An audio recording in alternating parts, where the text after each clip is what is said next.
We are back with an NEC on the Run podcast on the NEC Overtime Pod. We'll have some summer hoops talk, almost summer, and dying to talk basketball. And we are excited to be joined by the latest addition to the NEC coaching fraternity. Welcome to Pat Sellers, excuse me, who has returned to his alma mater, take over the program at CCSU. Welcome back, Pat. Hey, happy to be back. Thanks for having me on. Excited to get started here. All right. So this is your third stint. We'll get right into it. Your third stint in New Britain. You were a student athlete. You're an assistant coach. Now you're the head coach. What is it like first of all, what's it like being back on campus 20 years later from when you left, and then 30 years since you first stepped foot on campus? Yeah, campus is, so different now. I was just talking to the compliance director yesterday. My dorm is now a singles dorm. And I didn't even realize we didn't have air conditioning.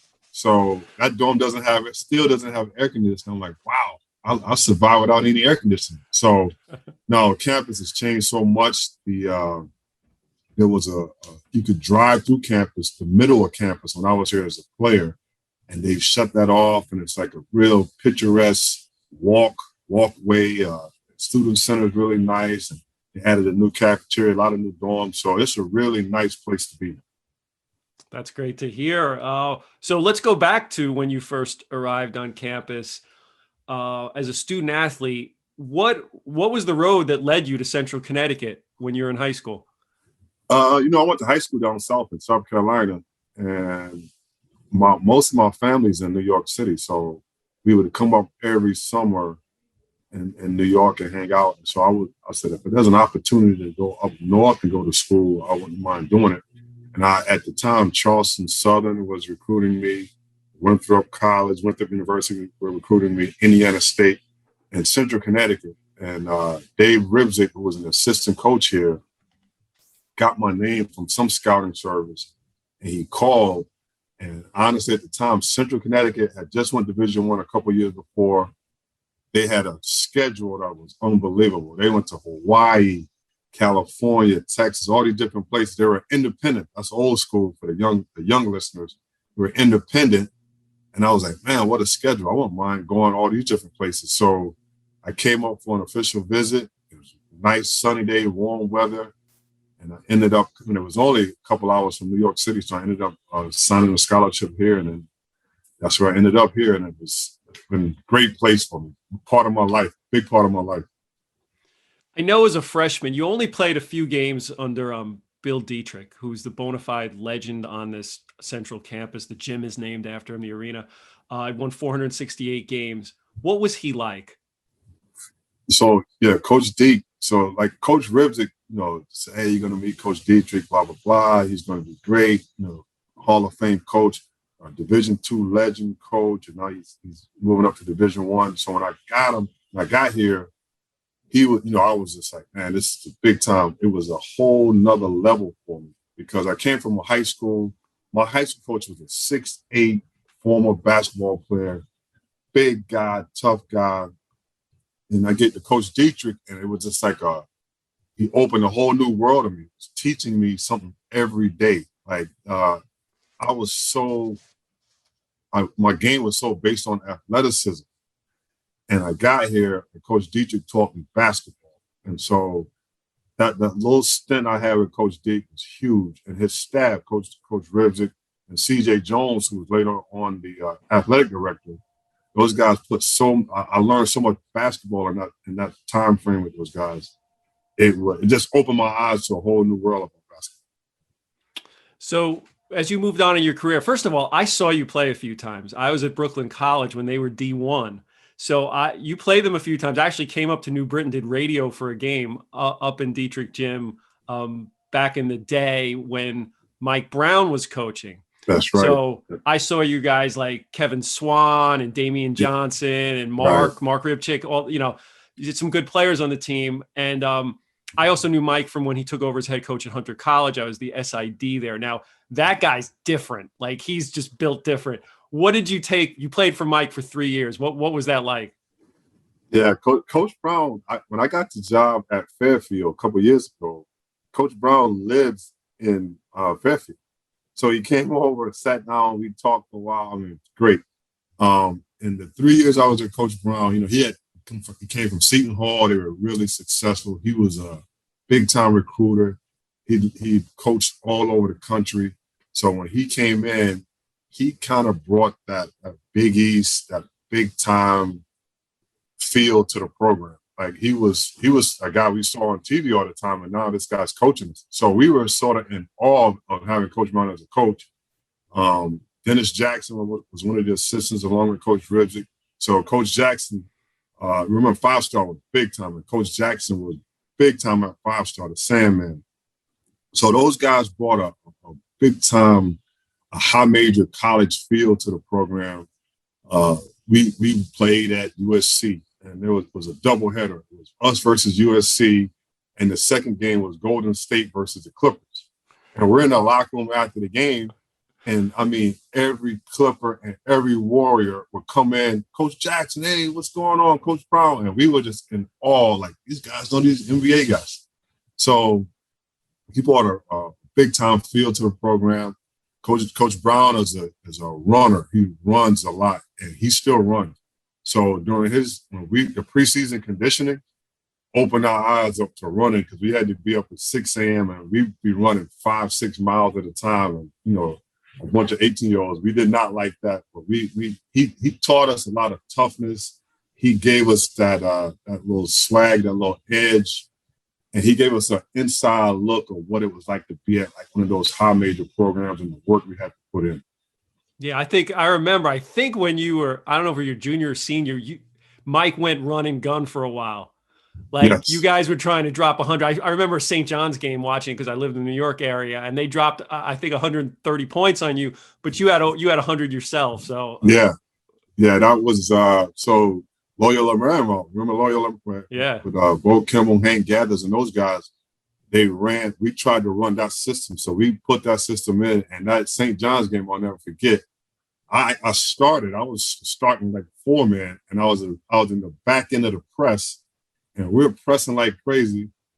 We got Malik Sealy coming out and dunking on one end, and Robert Dan and all these guys. And I'm like, oh my God. So I think they scored 135 points, and we had something like 120. It was just an up and down game. It's crazy. And I think Malik had 43 points in that game. So we did experiment with it, because we had Mark Rivers, who could really shoot. Yeah. And we had Scott Whedon, who was a really good shooter too. So we tried to get up and down and increase the pace. The hard part for us was we didn't defend. So we didn't make the defensive end a priority, and that was what led to the downfall. But we did put a lot of effort into trying to run that Loyola Marymount system. All right, let's move on to your coaching career now. So in 1999, you're back at Central Connecticut as an assistant under Howie Dickerman. How did that all come apart? I mean, how did that happen? Well, so after college, I go play in Europe. I played in England for a couple of years. And when I came back, Jerry DiGregorio, who was the head coach at Rhode Island, coaching the NBA, Jerry hired me as a JV coach on his high school team. And the team is in New Britain, Connecticut. So I'm back where Central Connecticut is. So Steve Pikel, who played with my brother at UConn, was Coach Dickerman's assistant. So Pat, and I know him from back at his UConn days. Pat, you're welcome to come to practice anytime, come to the game, be a part of it. Your alumni, we want you to be a part of it. So I would come over all the time for practice, just like get notes, get their practice plan, because I wanted to add it to what we were doing at St. Thomas Aquinas. And during that time, I've known Steve Pikel forever. And we were like pretty tight when he was in college. He's like a year older than me. So Pikes is like, hey, we're going to have somebody's leaving the program. One of the guys on staff is leaving. I'm going to get you in. Just stay patient. I'll get you in with Coach D. And I was also coaching AAU at Gary Charles in the New York Panthers. So one of the coaches took another job. He brings me in. Coach D recruited my brother at UConn. So he knew my family. He knew who I was. He knew everything about me. So it was sort of like I came in, interviewed. He said, I'm going to give you this opportunity. Here it is. And basically, he gave me a Tom Konchowski scouting report. all right, go find some players. And that was my introduction to college basketball. And you know, I've been here ever since. So you couldn't have picked a better year to join that staff. Like Howie had built the foundation. That team was ready to pop pretty big Right. at that point. So Yep. let's go through that team, because this is when I had first started, and I love this team. So you had Rick Mickens, who's the player of the year. That guy's Yep. one of probably doesn't get talked enough as one of the best players that's played in this league. Okay. Right. Corsley Edwards, the best big man this league has seen in the last 20 plus years. Right. You got John Tice, like a pit bull out there, but skilled. Yep. You got Dean Walker, smooth as silk. Victor Payne is doing the dirty work. Right. Brookins is like the glue guy out there. So you have all this talent. You win 15 in a row at one point. You go down to Trenton. You win the title there. Go to the NCAAs, and we'll get to that in a minute. But how is the chemistry like on that team and your introduction to collegiate coaching? I mean, it was so Anthony Latino, who's at Sacred Heart, Anthony and I get hired at the same time. I always bust Anthony's chops. Mike Logan Barty, who's an NBA coach, was going for Anthony's spot, and Anthony beat him out. And now Mike's like been in the NBA forever. But so Anthony and I, we get the job together. We share the same office, and we're in practice in the workouts, and we're like, man, these guys are good. I mean, Anthony had been coaching college, and this is my first time in college. So he was like, Pat, you don't really walk into a situation like this, man. You know, we're lucky to be in such a situation with these guys, because, I mean, these guys were hardworking guys, no maintenance, they did their classwork.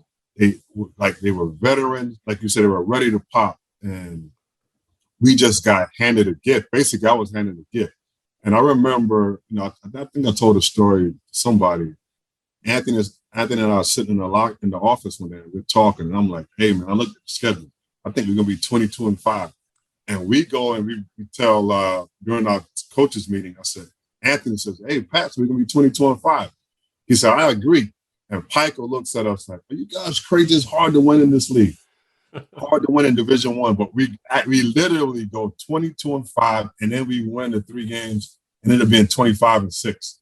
So I mean, what I was talking about luck. And then like Rick Mickens, like you said, I agree with you. I don't think people talk about him enough. This guy was all he had was Division II offers.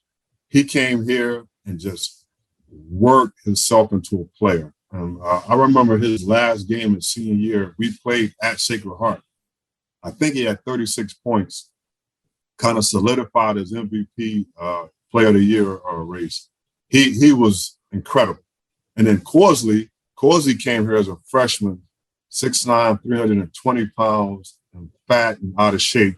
And he lost 60 pounds in like a year and some change. So he goes 6'9", 260, and now he's like losing another human being almost. And he becomes like a player of the year candidate, and, you know, like an NBA draft pick, played in the NBA some, and played in Europe and Asia. And then, like you said, Dean Walker came here and didn't say a word, just went out and played all the time. And I still say John Tice. John Tice is probably one of the toughest guys I've ever coached in my career. He's Absolutely. A tough guy, man, big time guy. Tomas Brookins, Brian Finley, Victor Payne, all those guys. We still keep in touch. And like one of my things is I'm gonna try and get that team back at some point this year to kind of just honor that team. That team was amazing. They were amazing. So you go to NCAAs, you go out to Minneapolis. I was at this game. You flip the crowd pretty much in the second half. You guys make a comeback, and you have an Iowa State team on the ropes with, you know, Marcus Fizer and Jamal Tinsley, like NBA stars there. What was going into that game, just as an aside, was Howie's mindset that we can win this game before it even started? Or did that belief come as the game went on that we can actually come and take this team, this number 2 seed? I'll never forget this. We're before the game. Like we really thought we were good, because, I mean, Rick Mickens and Corsley Edwards, like, you just don't get those guys in this league like that. So we thought we felt like a high major team. And before the game, you know, I'm so excited. This first NCAA tournament game. Coach D says to the guys in the locker room, or the night before the game, fellas, you're probably gonna start running out of the locker room. The crowd's gonna be doing this and that. You're going to have cotton mouth. You're going to get tired really quick. He's like, just relax, calm down. We're going to stick with it. They're going to come out, make an initial push, and then we're going to come back. And when we come back, watch the crowd turn in our favor. So he told the team exactly what was going to happen before the game, the night before the game. And we came out, we were nervous. We were down 17 in the first half. We make a little run. And I think Tomas Brookins hit a half-court three off the backboard to cut it to 12 at halftime or something like that. And we go in the locker room celebrating because we're like, we got it to 12. And we come out in the second half, and John Tice just went off. I mean, he made threes, made shots, he made tough plays. All these guys we were so locked in. We tied the game with, I think, 6 minutes to go with a chance with the ball back. And Tice was cooked. We couldn't get him out of the game because he brought us back, but we couldn't get a minute for him to get a break. So we get the ball, we take a tough shot, contested shot, I think, and then they came down. I think Tinsley hit a three. And the whole game, our game plan, we was going under Tinsley's ball screens because he wasn't a great three-point shooter.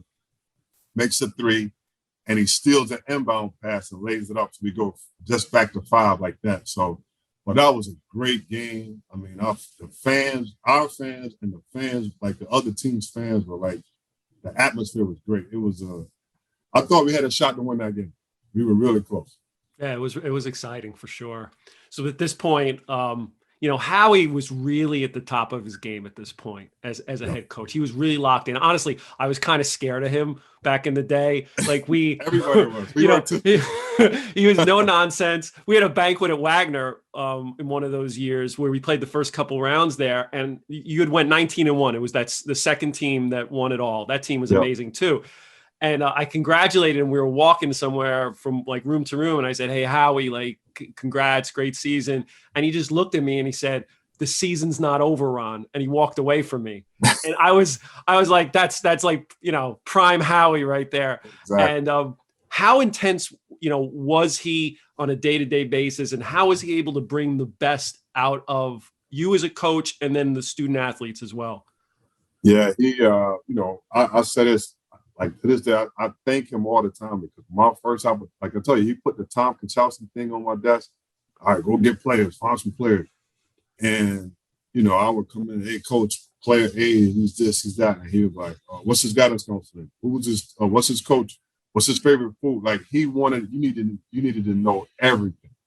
And I learned, that was the way I learned. I learned how to, when you're recruiting a guy, you got to get every single detail. So to this day, I'm still the same way because of Coach D. And the same thing on the court, X's and O's. And when we were doing the scouting report, we had to try to know everything that the other team was doing. And then we had to do it. We had to shape it in a way where you're only going to have about 20 minutes to put what they're going to run in, and you got to get to it quick because he wanted to always concentrate on us and not the other team so much. So a lot of the stuff we did that he taught me from day one, I still use to this day and apply it.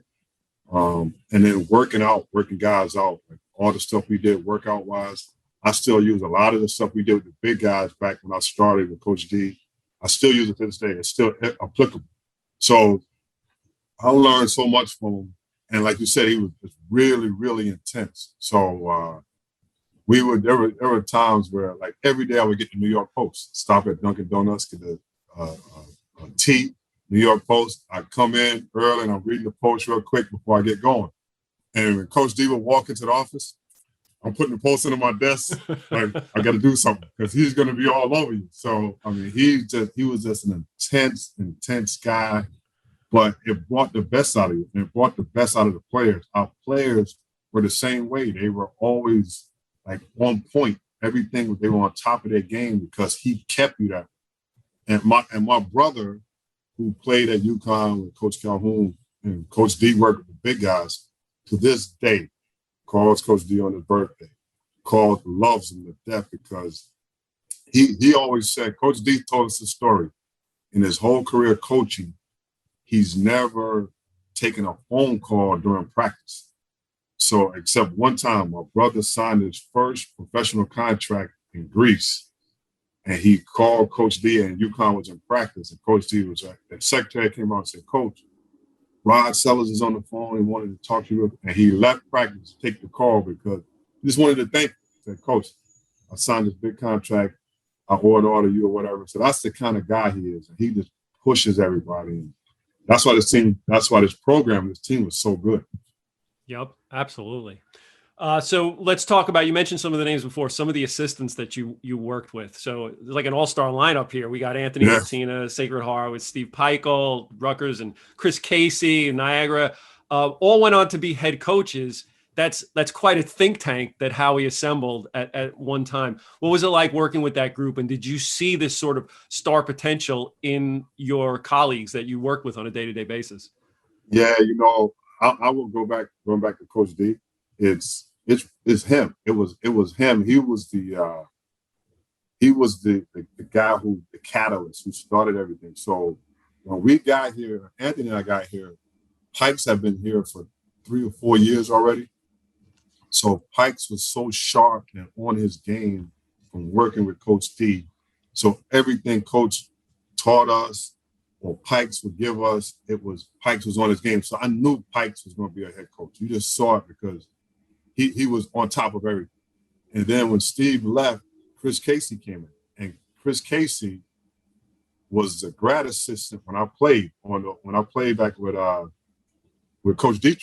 So Case was a grad assistant. So Case had been coaching for a while. He was experienced. So he came in and he gave us a new look on everything, a new outlook. Because all we know, like Anthony and I were young, we were just trying to learn everything.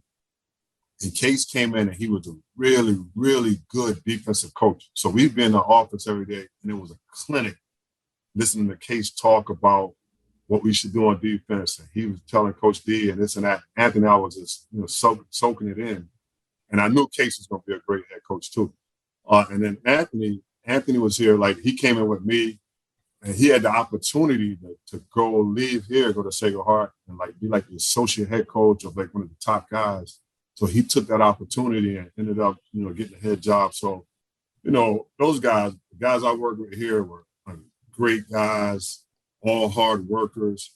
I think, if you work for Coach D, he prepares you for everything. Like speaking of Case, I'll never forget this, like the season, the 19-1 season. The one game we lost to St. Francis Brooklyn. I'll never forget it. At home, first game of the conference, they came in our building and made 14 threes. They crushed us at home. The next morning, so Case, myself and Anthony, we stayed here till probably 2:33 in the morning, breaking down the film and everything like that. We got everything prepared. So the next morning, we all probably got in like, I want to say 7:30, 8 o'clock after leaving at 3. Coach D's already here. He had letters typed out for each of us, each of the coaches. And the topic of the letter was questions to ponder. To this day, we still talk about questions to ponder. So questions to ponder led to 19 straight wins after those questions to ponder. Unbelievable. All it took was 14 threes made. Yeah. I remember Coach saying at one point, we were playing too much. One game they lost. He said, we played too much hope defense. Like, I hope it doesn't go in. Oh, right, yeah, right. Oh, he had the best one-liners. Best. So before we move on to the next phase of your career, let's settle a little debate here. So that 2001-02 team, you said they were 19-1 in the league. You guys ranked at the end of the year are 53rd in the RPI. You got a crummy draw against Pitt, playing Pitt in Pittsburgh, which is ridiculous. It still gets me angry to this day. But let's settle the debate. 2000 versus 2002 Central. Who wins the game? We talk. That's a big topic every time we get together. We talk about it all the time.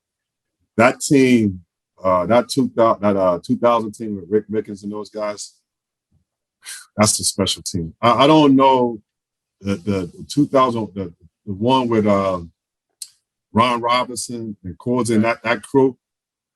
Ron was a different animal. Ron was better than Victor Payne. But I just think something about that first championship team, I just think they will find a way to beat the second championship team. All right, there it goes. We've settled it. 2,000 wins. I'll ask Latina, and we'll see if we can get a consensus going here. Right, right. All right. So after Central, you move on to UMass, and then over the next 17 or so years, you make 7 stops along the way as an assistant.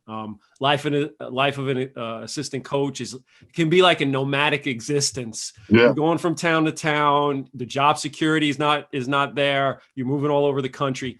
My question to you is, how much do you need to love the game to continue to do that in pursuit of your ultimate goal of being a head coach?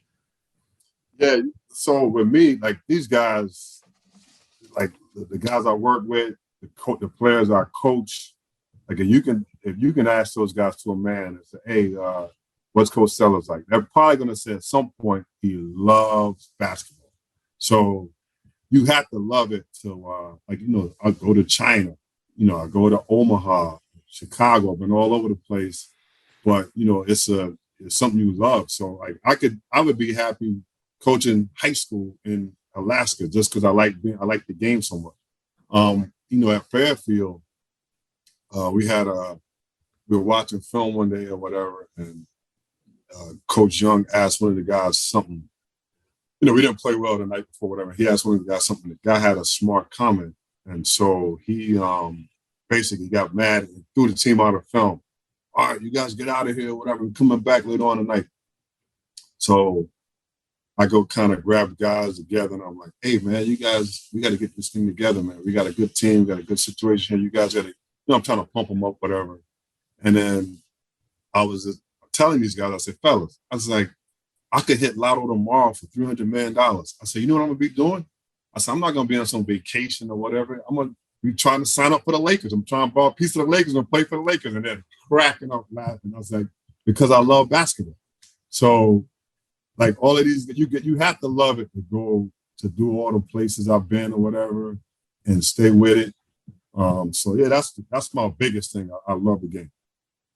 So let's talk about, I have listed out some of your stops after Central. There's UMass, UConn, Hofstra, Creighton, DePaul, FDU, and then Fairfield. Let's talk FDU just for a second before we get to your, coming back to Central.